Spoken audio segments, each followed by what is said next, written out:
ఇస్తుంటే కూడా 10 సంవత్సరాల కాలంలో వాళ్ళు ఫాలో అయినరా ఫాలో కాకపోయినరా ఏం జరిగింది అనేది మీరు చూసిండ్రు, మేము చూసినాం, తెలంగాణ ప్రజలు అందరు కూడా చూసిండ్రు. మీరు పడే బాధ కూడా అది నిజమైన బాధనే. వచ్చిన తెలంగాణ ఈ రకంగా అయిపోయింది, మళ్ళీ రేపు ఏం జరగబోతుందనే మీ బాధను మేము అర్థం చేసుకుంటున్నాం. కానీ ఇన్నయ్య గారు నేను కానీ ప్రకాష్ అన్న మేము మాట్లాడుకున్నప్పుడు కూడా పదే పదే అనుకున్నది ఒక్కటే, అది కేసీఆర్ వల్ల జరిగినా ఇంకెవరి వల్ల జరిగినా ఆయన ఇంటి ఫామ్ హౌస్ కూడా చెప్తాము. తెలంగాణ వాదాన్ని, నినాదాన్ని, తెలంగాణ అమరవీరుల ఆశయాలను, ఉద్యమాకాంక్షలను మీరు బలహీనపరచకూడదు. మీ పంచాయతీ ఏదన్నా ఉంటే మీరు తేల్చుకోండి అని చెప్పడానికి ఓడంగే గాని ఇంకా అంతకు తప్ప మేమేదో పోయి ఆయన జ్ఞానోదయం చేయడానికి ఇప్పుడు కలవాలని ప్రయత్నం చేయలేదా?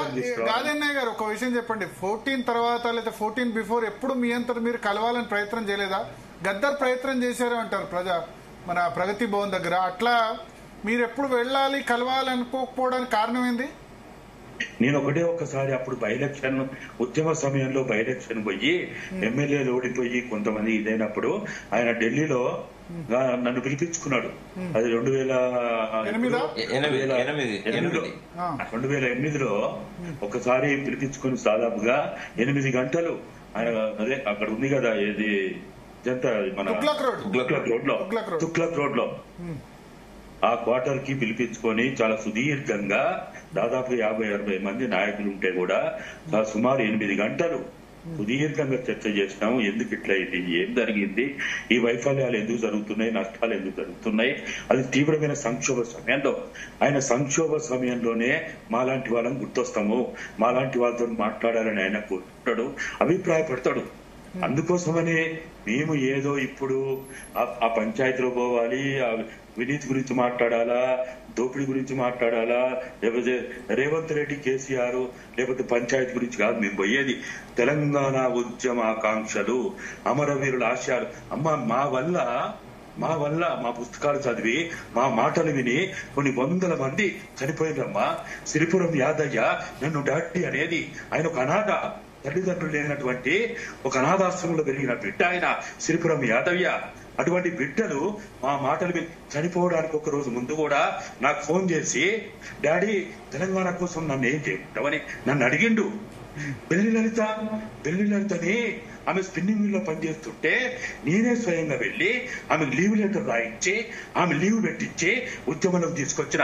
ఇట్లా కొన్ని 100 మందిని ఇవాళ ప్రాణాలు అర్పించిన కొన్ని 100 మంది బిడ్డలకి మేము జవాబుదారులం, ఆ కుటుంబాలకు జవాబుదారులం. వాళ్ళ గురించి పట్టించుకోవాలనే ఒక ఆవేదన, ఒక తపన. ఇట్లా నేను కొన్ని 100 మంది పేరు చెప్తా. ఎంతమంది మా మాటలు విని, మా ఉపన్యాసాలు విని, దగాబడ్డ తెలంగాణ పుస్తకాలు చదువుకొని ఎంతమంది ఈ ఉద్యమంలోకి వచ్చిండ్రు, త్యాగాలు చేసిండ్రు. వాళ్ళ త్యాగాల ముందు ఇన్నయ్య ఎంత, ప్రకాష్ ఎంత, రమ్యారావు ఎంత, లేకపోతే రాజారాం ఎంత, వాళ్ళ త్యాగాల ముందు. కాబట్టి మనందరం కూడా ఇవ్వాల తెలంగాణ వాదానికి, నినాదానికి, ఉద్యమ ఆకాంక్షలకి, అమరవీరుల ఆశయాలకు జరుగుతున్న నష్టం గురించి మాట్లాడదాం. కవితమ్మ తప్పు చేస్తే మాట్లాడొద్దని చెప్తాం, ఇంటికి పోయి చెప్తాం, మాట్లాడడం కరెక్ట్ కాదని చెప్తాం. లేకపోతే ఆ జాతీయ నాయకులకు చెప్తా. నాతో కూడా మాట్లాడింది అమెరికాలో ఉన్నప్పుడు. ఆ లెటర్ లీక్ అయిన తర్వాత ఆమె నాతోటి కూడా అమెరికా నుంచి ఫోన్ చేసి మాట్లాడింది. నేను అప్పుడు చెప్పింది కూడా ఒకటే, జాగ్రత్తగా ఉండాలమ్మా, తెలంగాణ వాదాన్ని, నినాదాన్ని పలచన చేయకుర్రి, అవమానపరచకుర్రి, బలహీనపరచకుర్రి అని చెప్పిన. హైదరాబాద్ వచ్చిన తర్వాత మాట్లాడతాను కదా చెప్పింది.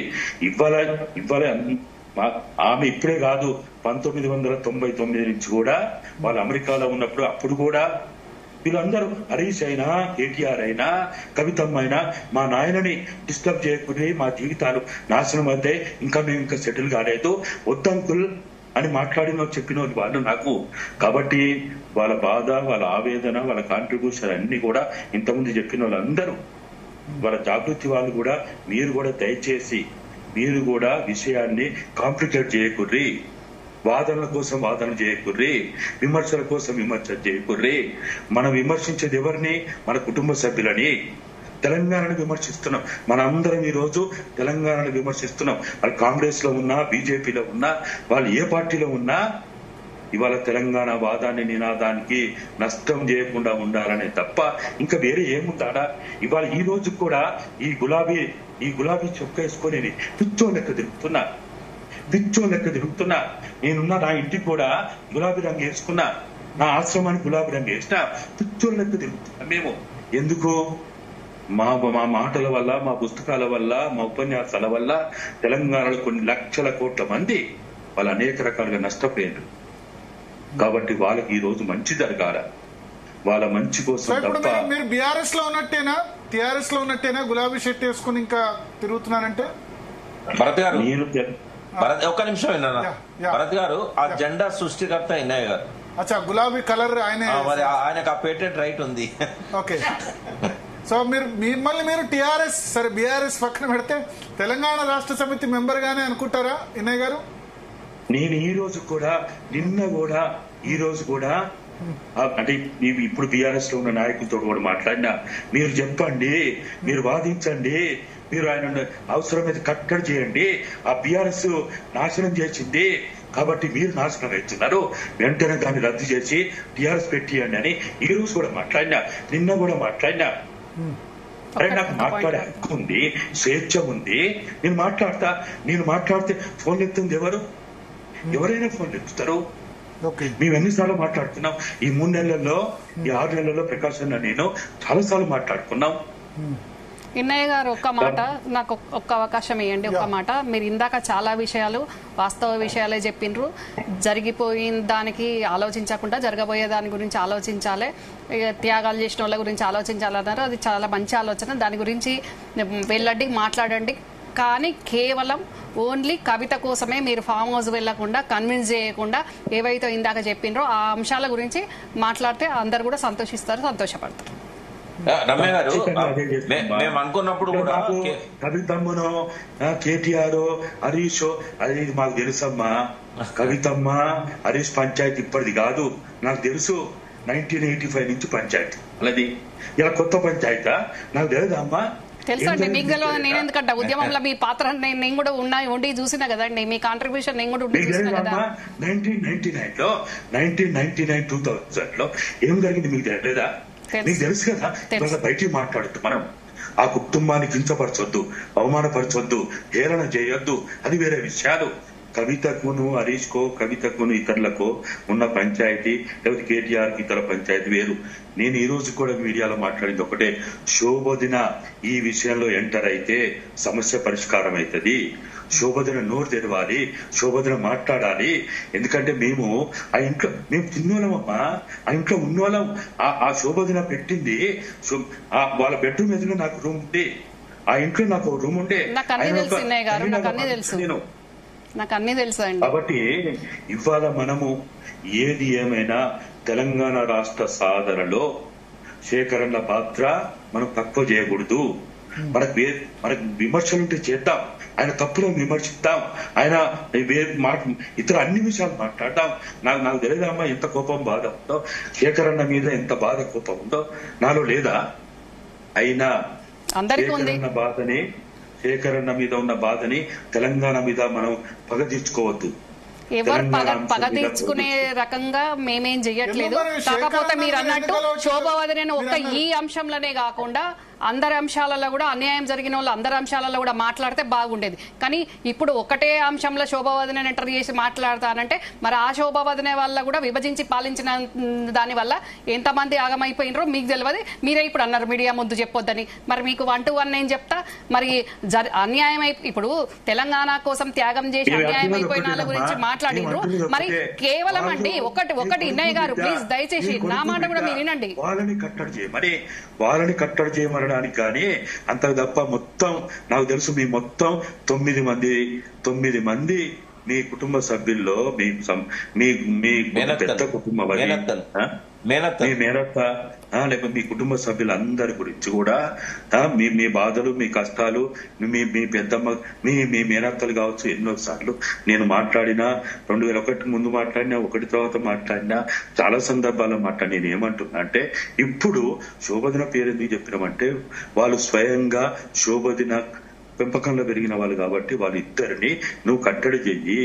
వాళ్ళిద్దరు నువ్వు ఏమాత్రమైనా కానీ జోక్యం చేసుకొని అదే శోభవదికి చెప్పండి. ఆ శకుని సంతోష్ గారిని గెట్అవుట్ చేయించిన రోజు అంత పార్టీ బాగుంటది, కుటుంబం బాగుంటది, తెలంగాణ కూడా బాగుంటది.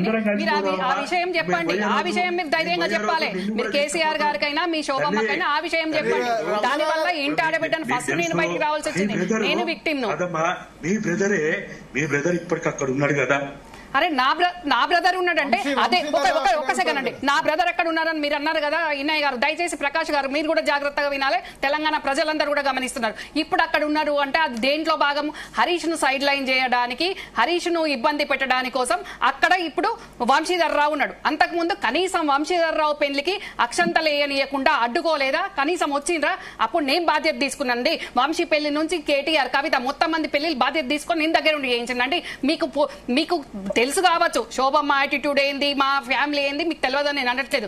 కానీ అక్కడ మీ బ్రదర్ ఉన్నాడు అంటే దేంట్లో ఆయన ఒక పావు వాడుకోవడానికి. కవిత ఇన్ఫార్మర్ గా పెట్టుకుంది, శోభమ్మ హరీష్ ని ఇబ్బంది చేయడానికి పెట్టుకున్నది. ఇప్పటికిప్పుడు మా నాన్న చనిపోయి 33 సంవత్సరాలు. ఒక్క నిమిషం అండి, ఎందుకు చెప్పొద్దండి? మరి మీరు ఇప్పుడు మా బ్రదర్ ఉన్నాడని మీరు అన్నారు కదా. అన్నదానికి నేను చెప్తున్నానండి. మీరు అది ఓ టాపిక్ తీసిన టాపిక్ డెఫినెట్ గా వస్తుందండి.